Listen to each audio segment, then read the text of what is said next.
یہ بنیادی مسائل بتا دیں تو میرا نام بدل دیجئے گا۔ ہماری نعت خانیوں سے 4 چیزیں نکال دیں، ہمیں تو ٹھمکے چاہیے۔ شرم نہیں آتی تمہیں جھوٹ بولتے ہوئے؟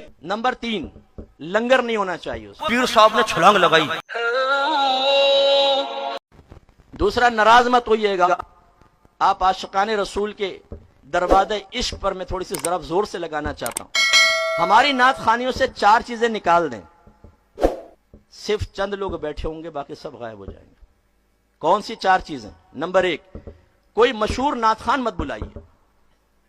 نمبر 2، ایکو ساؤنڈ نہ ہو۔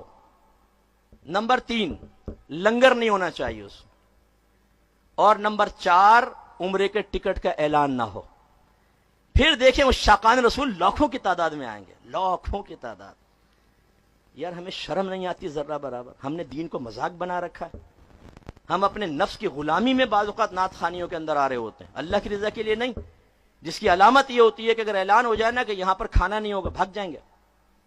اور اگر یہ اعلان ہو جائے، یعنی بہت سارے بھاگ جائیں گے، ہر ایک نہیں، اعلان ہو جائے کہ جی وہ بڑے نعت خان آنے تھے، آپ سب ان کو سننے آئے، لیکن اچانک ان کی طبیعت خراب ہو گئی، وہی نہیں آ رہے، تو چنانچہ مفتی صاحب جو ہیں وہ نعت پڑھیں گے، آپ ان کی نعت سنیں، آدھے سے زیادہ پنڈال خالی ہو جائے گا۔ مفتی صاحب کیا سنائیں گے؟ ہمیں کلام رسول نہیں سننا، ہمیں تو ساتھ میں رم جم کا تڑکا چاہیے، ہمیں تو ٹھمکے چاہیے، جھومو جو جھومے اللہ اس کو مدینہ دکھائے۔ او بھائی یہ بے مغز سی دعائیں، یہ مفادات سے بھرپور دعائیں، تم دعا کیے مدینہ دکھائے، جھومو جھومو جھومو، ادھر گر رہے ہیں ادھر گر رہے ہیں، یہ طریقہ کار ہے سرکار کی نعت خانے کے اندر بیٹھنے کا؟ اور میں آپ کی گزارش کر دوں، یہ نعت خان اگر عالم نہیں ہے، یہ تو عالم ہے ماشاءاللہ، نعت خان اگر عالم نہیں ہے، زیادہ عابد ہے، تہجد گزار عابد ہے، کثرت سے قرآن پڑھنے والا عابد ہے، کثرت سے درود پاک پڑھنے والا عابد ہے۔ آپ کے اسٹیج پر قرات کرنے والا اگر عالم نہیں ہے تو صرف ایک عابد ہو سکتا ہے، کثرت سے نوافل پڑھنے والا صرف ایک عابد ہے۔ اور میرے آقا ارشاد فرما رہے کہ عالم کو عابد پر ویسی ہی فضیلت حاصل ہے جیسے مجھے تمہاری کسی ادنا پر ہے۔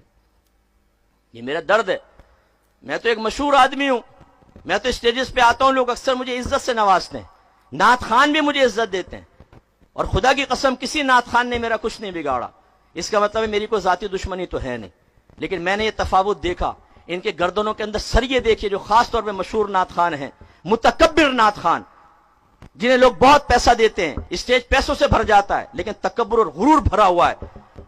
وہ آپ کے علاقائی عالم کو کبھی پروٹوکول نہیں دیں گے، ورنہ آزما کر دیکھ لیں، آپ تعارف کرا کر دیکھیں، ہمارے علاقے کے عالم اور مفتی ہے، بیٹھے بیٹھے عالم صاحب تشریف، اس کو تو آگے بڑھ کر ہاتھ چومنا چاہیے تھا، کیونکہ وہ عالم عابد تم سے اتنا اعلیٰ ہے کہ سرکار نے فرمایا کہ تم جیسے لاکھوں بھی ہو نا، اس کے قدموں کے برابر نہیں ہو سکتے۔ اور یہ آپ عوام نے کیا ہے، یہ آپ نے کیا ہے، یہ آپ نے غلط درجہ بندی کی ہے۔ اپنے محلے کے عالم صاحب مفتی صاحب کے لیے آپ نے زمین رکھی، اور ایک نعت خان کے لیے بڑا سا صوفہ رکھ دیا۔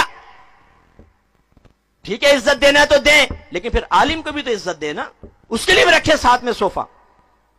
لیکن عالم اگر ساتھ بیٹھ جائے تو نعت خان یوں دیکھے گا، اتنی بڑی تمہاری گستاخی، تمہیں ذرا خوف نہیں ہے کہ تمہارا ایمان ضائع ہو جائے گا؟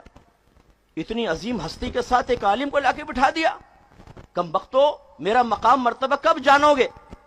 غصے ہو جاتا ہے، پھر اشارے کرتا ہے، پھر اس کا جو بچہ جھمو رہا ہوتا ہے وہ دوسرے کان میں کہتا ہے ابھی تک آپ نعت خان کی عظمت کو نہیں پہچان سکے، آپ عالم صاحب کا الگ صوفہ رکھیں، کیونکہ 7 صوفہ رکھیں گے تو یہ جو نعت خان نعت پڑتا ہے اس کے جسم سے کرنٹ نکلتا ہے، اور یہ عالم صاحب اس کرنٹ کی تجلی برداشت نہیں کر سکیں گے، ہاں کہہ کے مر جائیں گے۔ ان کو سائیڈ میں کریں، یہ کھل کر کھیلنا چاہتے ہیں، کھل کر، پھر وہ ادھر ہو جاتا ہے، پھر وہ رم جم سٹارٹ ہو جاتا ہے۔ آپ سوال کیوں نہیں کرتے کہ بتاؤ عاشق کہتے کس کو ہیں، اس کی نشانیاں کیا ہیں؟ آپ اگر سفید کوٹ پہن کر کھڑے ہو جائیں تو ڈاکٹر بن جائیں گے، کالا کوٹ پہن کے کھڑے ہو جائیں وکیل بن جائیں گے، بولیے۔ لیکن ہماری شان یہ ہے، نہ عشق کی تعریف آتی ہے، نہ عاشق رسول کی تعریف آتی ہے، نہ عشق کی نشانی اور علامات ہمیں موجود ہیں، لیکن مان لو کہ میدان معاشر میں آئیں گے تو فرشتے کہیں گے حضور آپ کہاں تھے، جنت تو آپ کا انتظار کر رہی ہے۔ اور یہ سنی یوں کرتا ہوا